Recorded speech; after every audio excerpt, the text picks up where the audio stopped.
The views and opinions expressed by the hosts and the guests do not reflect those of the show, the management, and the company. Hello, sa ako dito, tama ko oras mismo po ba ito? Martinez po ito. Aaksyonan po ba agad natin yan? Ora mismo. Tandaan nyo, ito yung dating airport.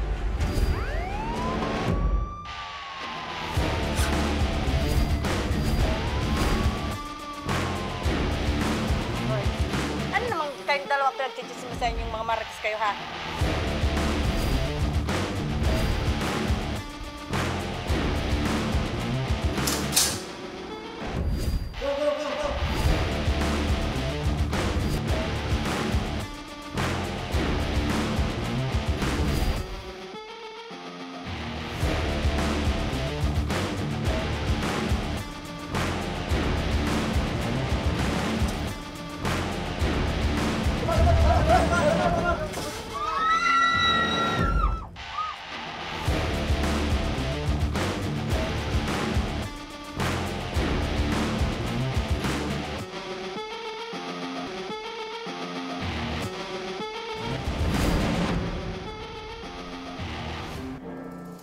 Magandang hapon sa ating mga masugid na taga-subaybay. Live na live po tayo ngayong araw ng Martes para magbigay ng serbisyo publiko. Live din tayong napapakinggan sa 90.3 Radyo Oragon Sorsogon, 88.3 sa Catanduanes, 90.7 Legazpi City at live na rin tayong napapanood sa ating YouTube account. Napapanood rin tayo sa Congress TV tuwing alas 7 hanggang alas 8 ng gabi mula Lunes hanggang Biyernes sa Congress TV Digital Channel 15 sa Metro Manila at Channel 62 sa GMA For the Backs. Umpisahan na natin ang ating pagbibigay ng serbisyo publiko. Isang ginang ang nakilala ng aming team noong kasagsagan ng Bagyong Christine. Si Rosario Ala ay isang persons with disability. Walang kakayanang maglakad, kaya noong tumama ang Bagyong Christine sa Piudoran, Albay, ay agad na inilikas siya sa kabilang barangay bago pa man masira ang kanilang tulay. Kung ano ang ora mismo nating itinulong, ang buong kwento, panoorin po natin ito. Makita ko lang yung anak kong pumapasok na makasakit-sakit tingnan na. Nakikita ko yung anak ko pumapasok na yung uniform niya. Gusot na gusot kasi walang magpa-plansa yan. Naawa ako kasi sanay ako na akong naglalaba. Tapos kung maglaba, paplansahin ko yung uniform niya. Pero ngayon, nakikita ko siya nakasuot ng uniform ng gusot. Parang pinipigay yung puso ko. Gusto ko man kumilos, hindi ko man ako makakilos. Mahirap para sa isang ina ang hindi lubos maalagaan at mapagsilbihan ang kanyang pamilya. Lalong-lalo na kung gustong-gusto niya itong gawin ngunit hindi na kaya pa ng kanyang katawan dahil siya'y may kapansanan na. 49 na taong gulang na si Nanay Rosario Ala, na residente ng Barangay Banawan, Sitio Laagaan, Piudoran, Albay. Mababakas sa kanya ang bigat ng buhay sa araw-araw.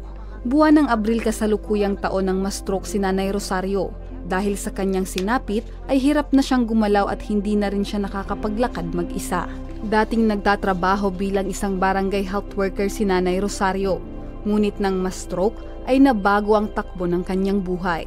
Kung noon, siya ang nilalapitan para hinga ng tulong, ngayon ay siya na ang unang nangangailangan ng tulong ng ibang tao, lalong-lalo na ng kanyang pamilya. Kaya naman ang manalasa ang Bagyong Christine ay una siyang inagapan ng kanyang asawa, maging ng mga opisyal ng barangay upang mailikas sa mas ligtas na lugar dahil na rin sa kanyang kapansanan. Opo, mabuti nga po, mabuti nga sa awa ni Lord kasi maliit lang ako. Kaya akong kargahin ng asawa ko, mabuti hindi ako mataba. Kaya ayun nga, kinarga niya ako. Karga niya talaga kahit nahirap na siya. Mula dito, kinarga niya ako. Naging isang malaking hamon para sa pamilya maging sa lahat ng residente ng sitio ang Bagyong Christine. Ang kanilang sitio kasi ang isa sa labis na naapektuhan ng bagyo sa bayan ng Piudoran.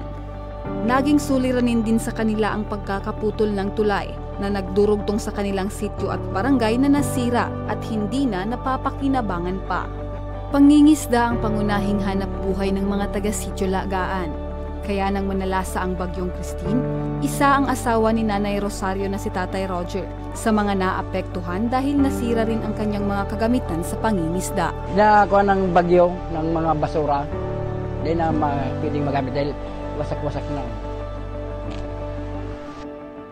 upang hatiran ng tulong pinansyal at relief goods ang pamilya. Personal na tinungo ng Team Ako Bicol Tabang Ora mismo ni Congressman Saldico ang pamilya Ala. Dahil na rin sa tulong ng kanilang kapitan na si Alberto Lumangaya, mas madali naming napuntahan ang kanilang sitio Lagaan. At dahil sa wala na ang tulay na dati nilang dinaraanan, kinailangan ng aming team na sumakay sa bangka at maglakad ng halos kalahating oras upang makarating kung saan naroon ang pamilya Ala.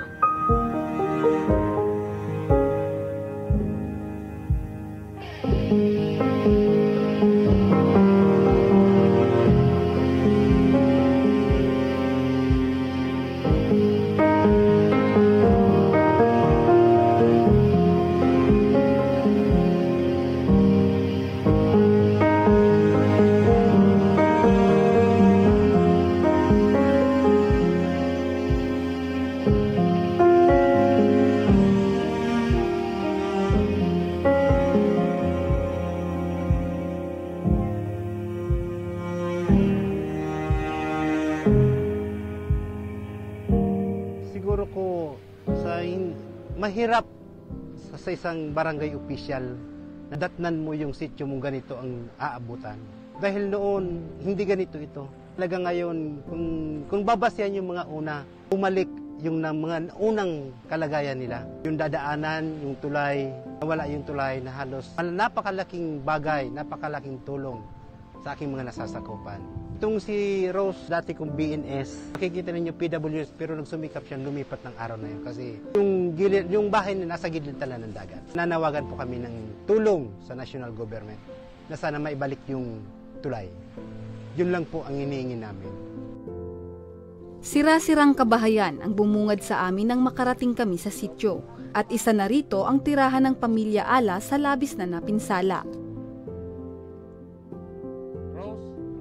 Upang maibsan ang bigat na nadarama ng pamilya, handog ng Ako Bicol Tabang Ora mismo ni Kong Saldico ang pinansyal na tulong at relief goods.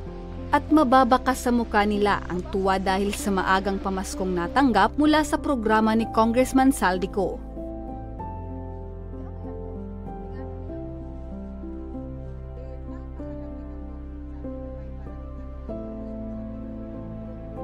Marami pong salamat sa inyo sa lahat ng bumubuo po ng Ako Bicol Party List, lahat po ng pumunta dito. Maraming po salamat sa inyo sa pamumuno po ni Congressman Saldico. Salamat po sa inyong lahat. Salamat po sa Ako Bicol Party List kay Congressman Saldico. Maraming salamat po. Isa lamang ang pamilya Ala sa napakaraming Bicolanong natulungan ng programa. Sa pangunguna ni Kong Saldico ng Ako Bicol Party List, asahan na magpapatuloy ang serbisyo publikong para sa kapakanan ng nakararami. Naway manatili sa isip at puso ng sinuman na sa panahon ng kalamidad, pagtutulungan at pagmamalasakit sa kapwa ang kailangang manaig sa bawat isa. Dahil sa huli, tayo ay mga Bicolanong hindi agad nagpapatinag sa mga hamon ng buhay. Ang programa ni Congressman Saldico ay gagawin ng lahat ng makakaya upang makatulong sa lahat ng Bicolano, lalo na sa panahon ng sakuna. Ayan mga ka-aksyon, hindi hadlang ang layo para makarating ang tulong mula kay Congressman Saldico ng Ako Bicol Party List at ng Ako Bicol Tabang Ora mismo. Mga ka-aksyon, ito isang paalala para sa mga class of 1968 to 2023 ng Gutob Elementary School. Sa darating po na ika-22 ng Disyembre, ang kauna-unahang Grand Alumni Homecoming ng inyong batch ay magaganap na after 55 years na may temang Tara, Turuparan Kita mula sa December 22, yan sa Gutob Elementary School Covered Court. Ayan, so first Grand Alumni Homecoming ng Gutob Elementary School Class of 1968 to 2023. Mga ka-aksyon, sa pagbabalik ng Ako Bicol Tabang Ora mismo, eto naman isang ama mula sa Camarines Sur, dead on arrival matapos mabangga ng isang motorsiklo. Ang buong pangyayari, abangan. At mamaya bago matapos ang ating programa ay dalawang maswerte na naman na ating kababayan na mabibigyan ng maagang pamaskong handog mula kay Congressman Saldico. Kaya huwag kayong bibitaw dahil baka kayo na ang susunod naming winner. Magbabalik pa ang Tabang Ora mismo.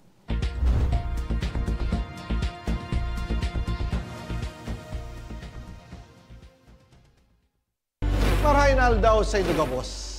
Ang aldaw na ini ay para sa Indo, para sa tuyang mga kababayang Bicolano na nangangaipuhan kan kalinga, asin manlain-lain na medikal na serbisyo. Ini po ang sa tuyang dalan para makapaghatod kan serbisyo maski guraano ini karayo o karani ang sa indong kinamumugtakan. Ang Tarabangan Caravan ay saro pong inisyatibo kanako Bicol Party List na igwang layunin na darahon ang serbisyo medikal asin dental direkta sa saindong mga komunidad. Aram po niya to na daigabos may kakayahan o pagkakataon na makaduman sa ospital o klinika. Kaya't kami na po ang nagrarani sa Indo. Kaibahan ang matitibay na doktor, dentista, medical personnel, asin mga volunteer kan ako Bicol Party List. Libre po gabos ang serbisyo medikal, dental, laboratory, asin mga bulong. Wala po kamo na dapat ihadit sa gastusin ta ini ay para sa indong kalusugan. Kaiba taman po ang satuyang programa ang libreng gupit asin masahe para sa satuyang mga kababayan.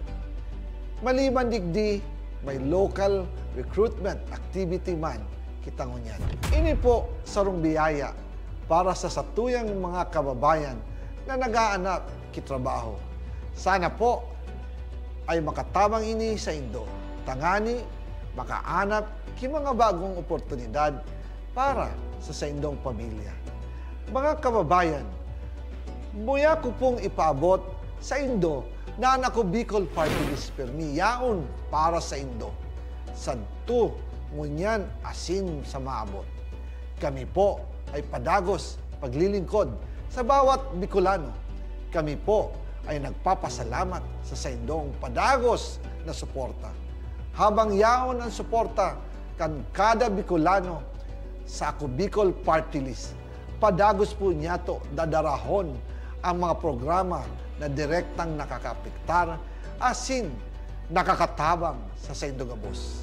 Sa giraray, dakulang pasasalamat po sa indong pagtangkilig asin pagtitiwala naway padagos niya tong ipangaji ang mga kalusugan asin kaligtasan kang bawat saro.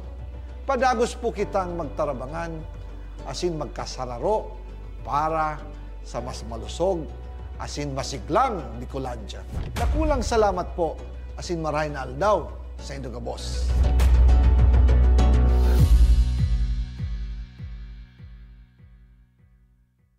Daan-daan na po ang mga nakapagtapos at may mga kanya-kanya ng propesyon. Sa kanilang pagpupunyagi, walang masidlan ang kanilang mga ngiti. Dinat sa Gabos, nagpapasalamat po ako sa AKB. Gusto ko lang po magpasalamat sa Ako Bicol sa opportunity na tigtatao po arab po sa kuya na estudyante. Dahil naandyan lang, katuwang lagi, Ako Bicol, katabang na, kasurug pa. Hindi rin nagpahuli sa pagtugon sa mga pangailangan ng ating mga healthcare workers at mga frontliners. Sa simula pa lang nitong pandemya, hanggang sa ngayon, walang humpayang pagtulong. Ay, nagpapasalamat po ako sa pagtaunin tabang hali sa Ako Bicol Party List. Salamat kong dakula sa duwang congressman. Tayo nakakatabang sa muya sa Gabos. Maaasahan, Ako Bicol, katabang na, kasurug pa. Tucked away in the province of Albay, known for its perfectly shaped Mayon volcano, Misibis Bay Resort, a locally owned 5-hectare private island resort. The resort is ready for all those looking to balance tranquility and adventure. This tropical destination is where guests can either choose to relax under the palm trees or have an adventure under the sun. It features modern and luxurious rooms and villas, recreational facilities, and sophisticated services.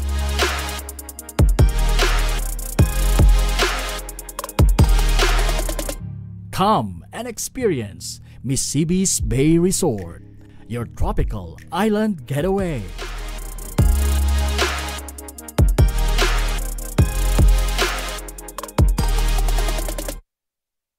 problema sa tubig, agarang binigyang solusyon. Nagpatayo ng mga solar-powered water supply system sa mga liblib na lugar.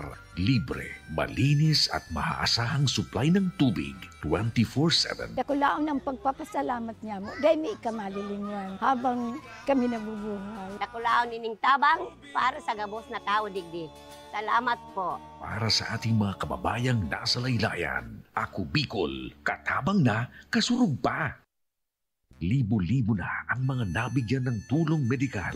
Bata, matanda, kahit sino man, lahat ng mga may karamdaman, may maaasahan. Nagpapasalamat sa Ako Bicol Party List. Hindi po namin makakalimutan ang tulong na dinala ninyo dito sa aming bayan. Maraming salamat po. Dahil iisa lang ang tunay na nagmamalasakit. Ako Bicol, katabang na, kasurug pa.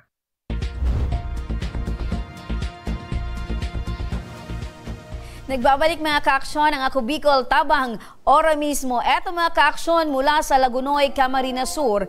Isang ama ang dead on arrival nang mabangga ito ng humaharurot na motorsiklo. Hinaing ng kanyang panganay na anak na si Raymart Nabea. Umuwi lamang ang kanyang ama mula sa Maynila upang makapagbakasyon at makita silang magkakapatid. Ngunit sa hindi inaasahan ay humantong sa nakakalungkot na pangyayari ang kanyang pag-uwi. Magkakausap natin ngayon si Raymart mula sa kabilang linya ng telepono. Magandang hapon sa iyo, Raymart. Magandang hapon po. Opo, nakikiramay po kami sa pagkawala ng iyong tatay, Raymart. Okay, salamat po. Okay. Raymart, matanong lang namin, kailan po nangyari itong aksidente? Nung November 22. November 22, 2024. Opo. So, ano po yung sitwasyon ng iyong ama noong mabangga po siya ng motor?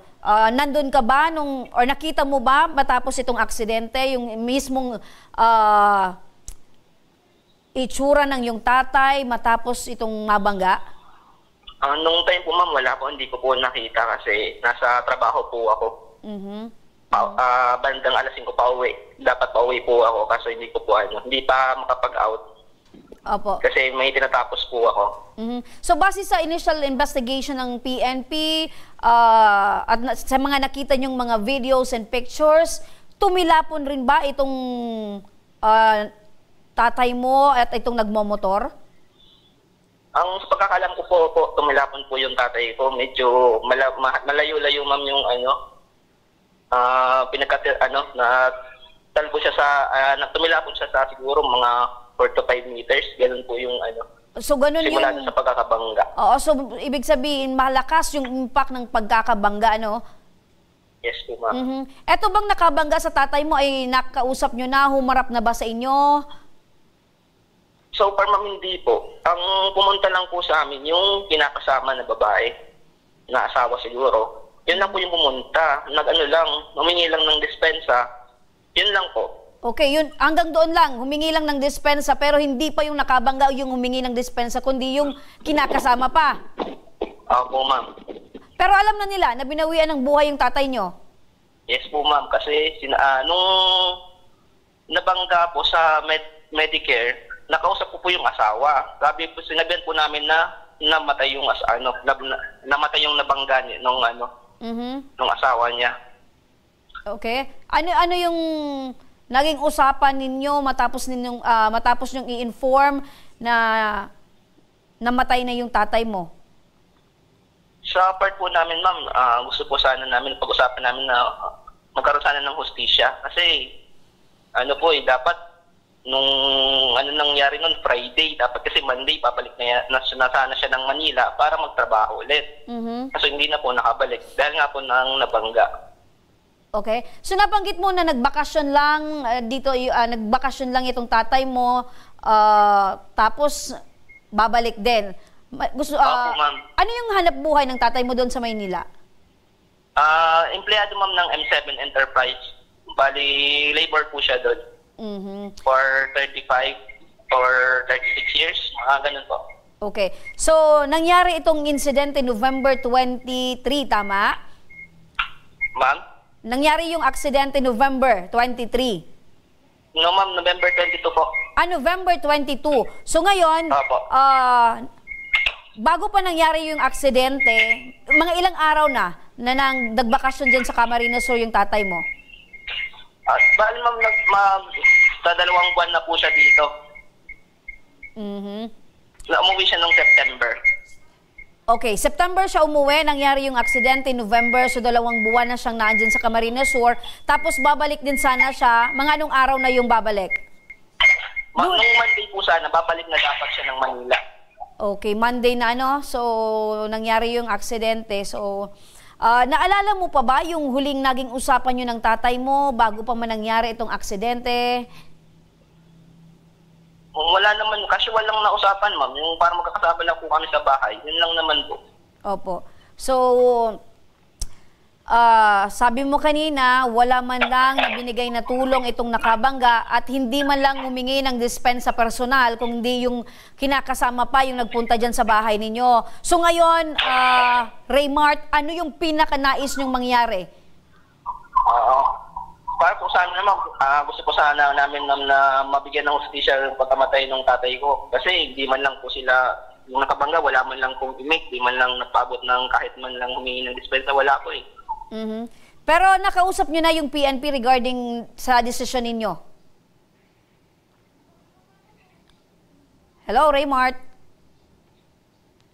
Hello? Okay, so balikan natin si Raymart. Pero nasa kabilang linya na rin ang telepono si Police Senior Master Sergeant Adrian Lirag, ang Assistant Public Information Officer ng Lagunoy Municipal Police Station sa Camarines Sur. Magandang hapon po, Sargento. Yes, ma'am. Magandang hapon din po. Apo, Sargento, base po sa inyong initial report patungkol po dito sa aksidente, ano po yung nangyari at sino po yung may kasalanan dito po sa nangyaring aksidente? Bali, ma'am, sa ngayon, hindi pa po tayo makapagsabi kung sino talaga may kasalanan. So, mahintay po tayo na kung anong, kung may sampa po ito sa korte, kung anong desisyon nila.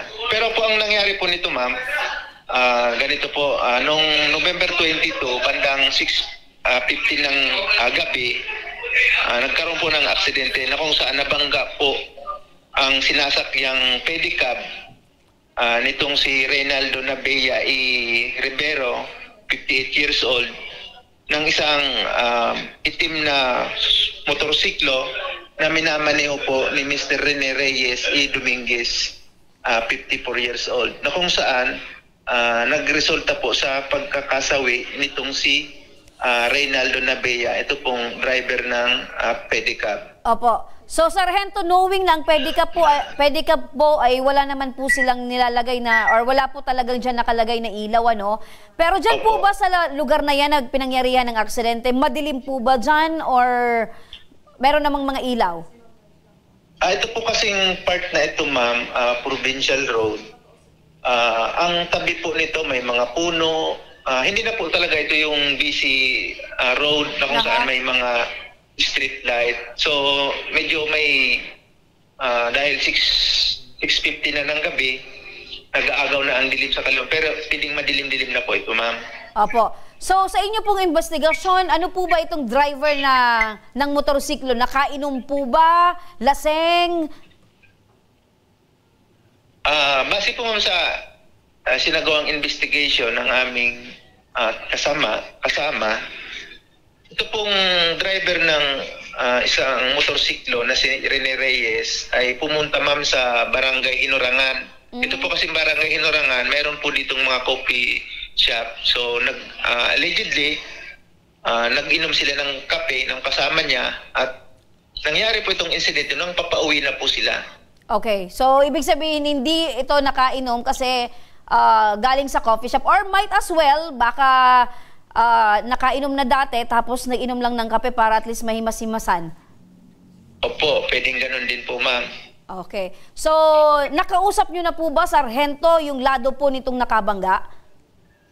May nag-conduct po kami ng investigation Nag-conduct yung investigation yung aming investigator on case. So, nakausap din po itong pamilya nitong nakabangga.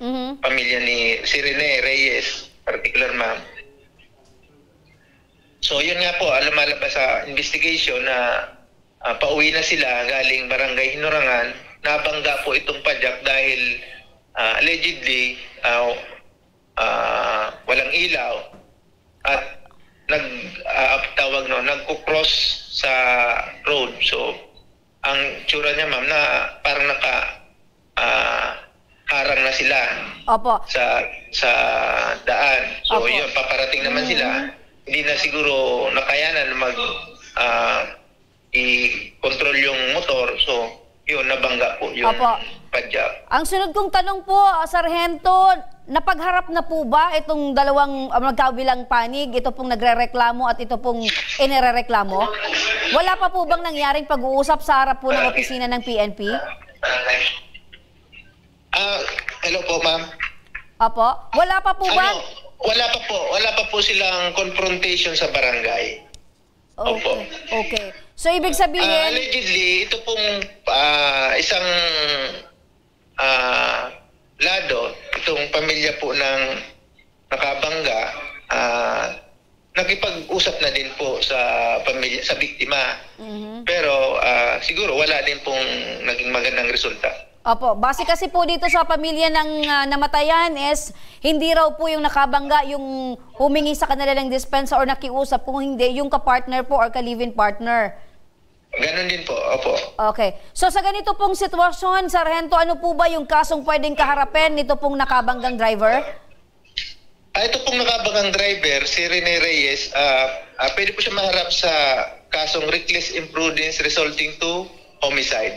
Okay, reckless imprudence resulting to homicide. Ngayon, kung magkaroon po sila ng pag-uusap, settlement, dapat po ay agapan na nitong nakabangga, no? Para at least kung makuha niya pa yung loob ng pamilya, may iabot siyang tulong, pero kung wala talaga, itutuloy yung kaso laban po dito. Opo, at ano nga ma'am, nakaredy na yung lahat ng dokumento para isampa sa korte. Okay. So, baka by Webes ngayong linggo, ay sampa na po itong kaso. Okay, so, doon na lang po sila magharap-harap po sa korte. Opo, Sargento, nakikinig pa ngayon yung pamilya nitong biktima. Ano po ba yung tulong or aksyon na pwede nilang asahan mula po sa inyong opisina?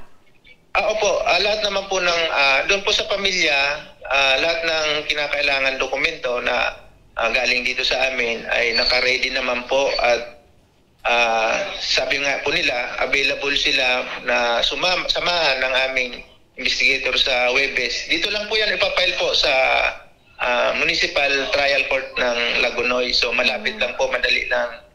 So yun, para ma-action na ang kanila pong problema. Opo. Sargento, maraming salamat po sa inyo pong mabilis na pagbigay aksyon patungkol po dito sa reklamong ito. Sasamahan po ng aming team ang pamilya para naman po ay ito pong inirereklamo at ito pong kasong kanila pong sasampa po ay dire-diretso po at makuha po nila itong hustisya kailangan po nila para sa kanilang tatay na yumao na po. Opo, sige ma'am. Salamat din po ma'am. Maraming salamat, Police Senior Master Sergeant Adrian Lirag, ang Assistant Public Information Officer ng Lagonoy MPS sa Camarines Sur. Maraming salamat po, Sargento. Balikan natin si Raymart. Raymart. Hello po. Good afternoon po ulit. Raymart, napakinggan mo si Sargento, ready na yung mga dokumento, kayo na lang yung hinihintay, decision ninyo. So ano yung decision nyo ngayon, Raymart? Kasi kung hindi daw makikipag-compromise o hindi tutulong etong nakabangga, ang decision ay syempre manggagaling palagi po sa inyo. Ako ma'am, tuloy po ma'am yung kaso ma'am, para ano lang din, para sa hustisya ma'am, para sa tatay namin. Okay. Raymart, kung nakikinig ngayon, etong nakabangga sa tatay mo, may panawagan ka? Ano lang po, sana po mag-iingat po lagi mag-drive. Kung may konting inuman man, kung pwedeng iwasan, huwag na pong uminom. Kasi lalo na po sa mga nag-drive din dyan, lagi po kasi sinasabi ng tatay namin, mag-iingat lagi mag-drive. Kasi ang possible na mangyari, pwedeng ikaw yung madisgrasya o makadisgrasya pa. Yun lang po, salamat po. Apo, dito mismo, idirekta mo, Raymart, doon mismo sa nakabangga sa tatay mo. Mag-uusap na lang po tayo sir sa korte na lang po siguro kasi wala, hindi naman po namin talaga siya nakausap ma'am. Kaya Ayun. So, hindi dapat kayo yung naghihintay, di ba? Kasi dapat siya galaw-galaw na ngayon pa lang habang hindi pa naisampa yung kaso. Kaya lang sa pagiging pabaya niya, okay, kung ito yung gusto niya, ready naman daw yung kaso, yung dokumento para maisampa na yung kaso laban dito. Maraming salamat, Raymart.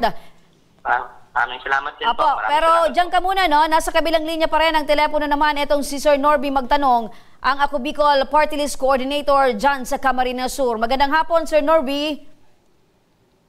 Magandang hapon po, Ma'am Remy, at magandang hapon po sa ating mga tagapakinig, taga-subaybay sa ating programa dito po sa Ako Bicol Tabang Ora mismo. At magandang hapon dyan po kay Raymart at sa ating pong mga pulis dyan na nag-asikaso sa kaso po ng pamilya. Magandang hapon po sa lahat. Okay, Sir Norby, ano po ba yung maaari nating maipaabot na tulong? Tulong ng Ako Bicol Party List para sa pamilyang nasawi, etong tatay ni Raymart.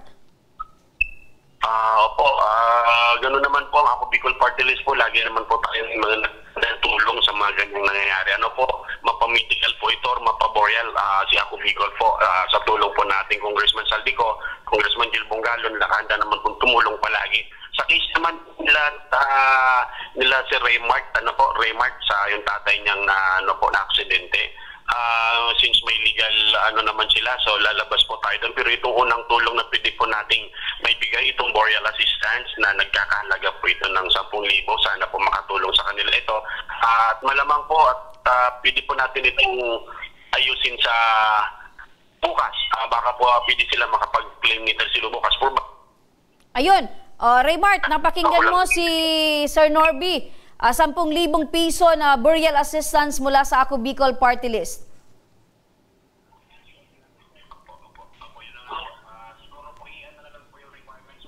Para po agad na matulungan natin ito bukas, papuntahin po natin dito sa DSWD. Okay, so ano ito, Sir Norby, papapuntahin ba natin dyan si Raymart sa inyong opisina para naman ay matanggap na itong 10,000 na burial assistance, or mag-i-inform na lang kayo as to when para at least makapaglagak ng panahon itong si Raymart para dyan? Meron naman po tayong contact sa kanya po at okay, so Raymart?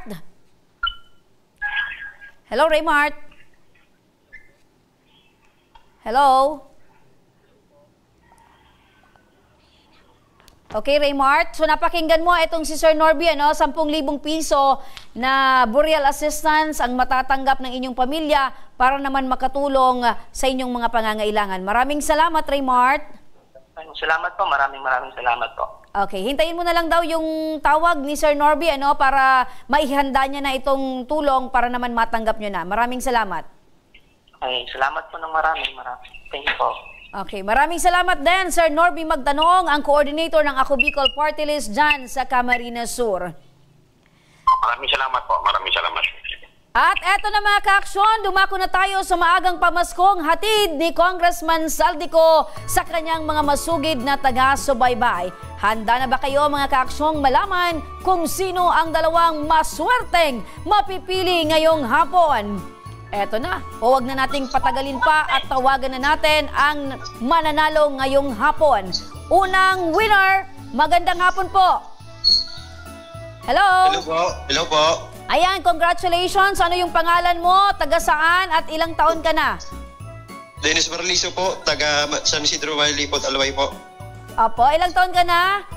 33 po. 33 years old. Ikaw ba ay may pamilya at may hanap buhay? Meron construction worker po, madam. Isa kang construction worker. May pamilya na at Opo. anak? Meron po. 3 anak po. Ay, 3 anak. Opo. Asawa, ilan? Isa lang po. Ay, isa lang. Kayo po ba ay nanonood ng aming live? Opo, opo. Ayun. So, pinaka-importante, dapat nanonood ka kuya ng aming live para malaman ko or malaman mo kung ano yung mga tanong ko dapat masagot mo. Opo. Okay. Ano yung masasabi mo sa kwentong natunghayan mo ngayong hapon sa aming programa? Nakakaawa po yung nangyari po kay Tatay Rinaldo po. Dapat mabigyan siya ng hustisya. Ayun. So, talagang nakikinig itong si Tatay Dennis. Tatay Dennis, aside nyan, kumusta po yung Christmas po ninyo? Sabi po, okay naman po. Okay po, yan ang pinaka-importante dahil dyan, eto, dagdagan natin ng kasiyahan ang magiging Merry Christmas mo dahil ikaw yung napili namin mabigyan ng 500 pesos. Ay, thank you so much po. Thank you po. Ayan, so saan mo gagamitin itong 500 pesos, Kuya Dennis? Pambili po ng bigas po, madam. O bakit kulang na yung bigas nyo? Meron po naman, pero mas kailangan po kasi yun, madam. Ayun, so pinaka-importante yung bigas, saka na yung ulam, Opo, madam. Ayan, congratulations, Kuya Dennis Barliso. Huwag mong ibababa yung telepono, Kakausapin ka ng aming team para malaman mo kung paano mo matanggap itong 500 pesos. May mensahe ka para kay Congressman Saldico at sa ating mga tagapanood? Maraming salamat po kay Congressman Saldico. Tapos sa mga nanonood po, tumutok lang po kayo, baka kayo na po ang susunod na matawagan po. Ayun, tutok lang kayo at baka kayo ng susunod. Congratulations, Tatay Dennis. Nanalo po kayo ng 500 pesos. Thank you po. Eto na mga ka-aksyon, dumako naman tayo sa ating pangalawang winner of the day. Hello? Hello po, magandang hapon po, Ma'am Remy. Ay, magandang hapon din. Hindi po ito si Remy. Nanonood po kayo ng live? Nanonood po kayo ng live? Opo. Sige. Lagi po nanonood. Yan! Very good ka talaga. Ano po yung pangalan nyo, taga saan at ilang taon na po kayo? Michelle Dumdum po, Salvacion Piudoran. 30 years old na po, Ma'am Remy. Ayan, 30 years old ang Piudoran Albay. May pamilya na po ba kayo at may anak? Meron na po, 4 yung anak. 4 yung asawa. 4 yung anak, ilang asawa? Isa lang po. Isa lang. Opo. Ano po yung hanap buhay ninyo? Housewife po, Ma'am Remy. Yan, housewife. Alaga ng mga anak. Opo, housewife, happy wife.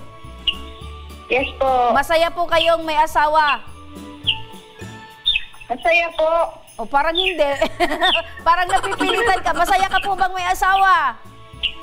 Masaya. Kaya lang malayo yung asawa. Ay, malayo yung asawa. Kaya pala hati yung sagot mo. Po. Ha? Nagtatrabaho. Okay lang yan para hindi na madagdagan pa yung 4 mong anak. Ayun. Okay na. Pero uuwi siya ngayong Pasko. Opo. Ayun, uwi naman pala. Para buong pamilya. Yan ang pinaka-the best, Basta buo yung pamilya, masaya po tayong mga Pilipino. Tama, Nay? Opo. Okay, sige nga, kung talagang nanonood kayo ng aming live program, ano yung natunghayan mong kwento ngayong hapon? Yung doon po sa so dito po sa amin, sa Piudoran, sa Sitsunagaan po. Taga dyan ka? Pumunta po doon si Ma'am. Malapit kayo dyan? Nagbigay po ng tulong.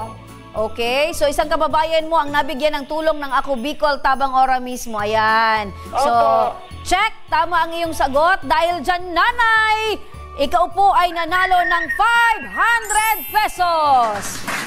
Yay! Salamat po, Ma'am Remy. Maraming salamat. Malaking tulong na po yan sa amin.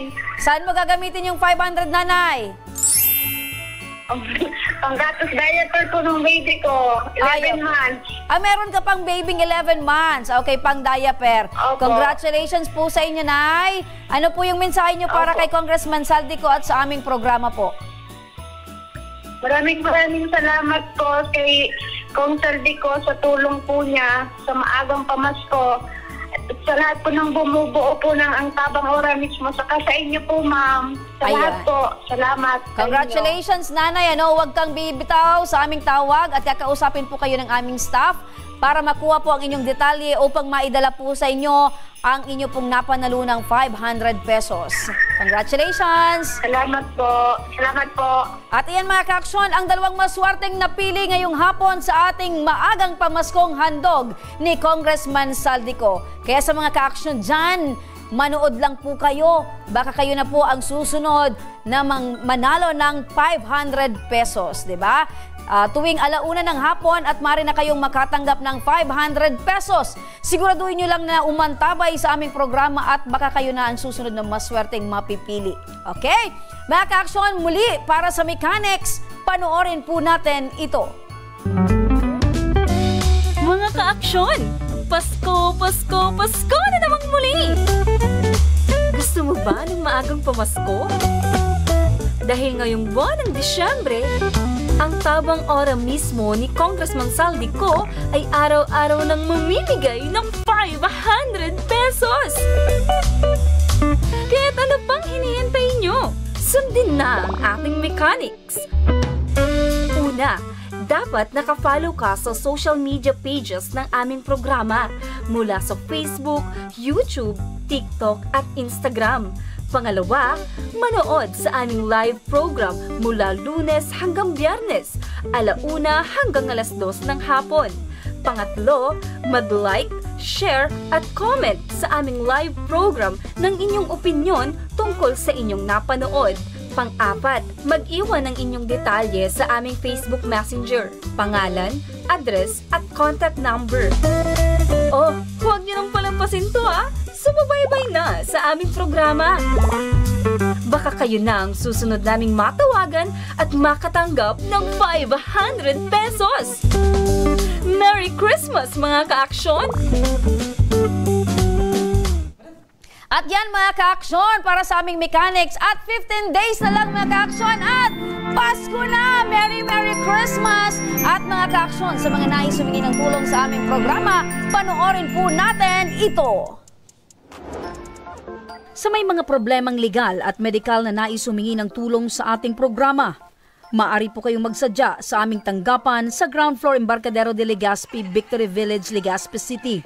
Bukas po ang aming tanggapan mula Lunes hanggang Sabado, 8:00 ng umaga hanggang 5:00 ng hapon.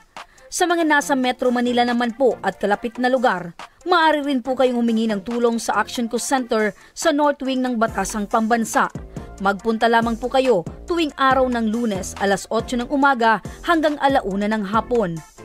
Para naman sa mga taga Caloocan City, bukas na rin ang ating Action Co Center sa Barangay 175 Multipurpose Hall, Caloocan City tuwing Miyerkules, mula 10:00 ng umaga hanggang 12:00 yan ng tanghali mga kaaksyon.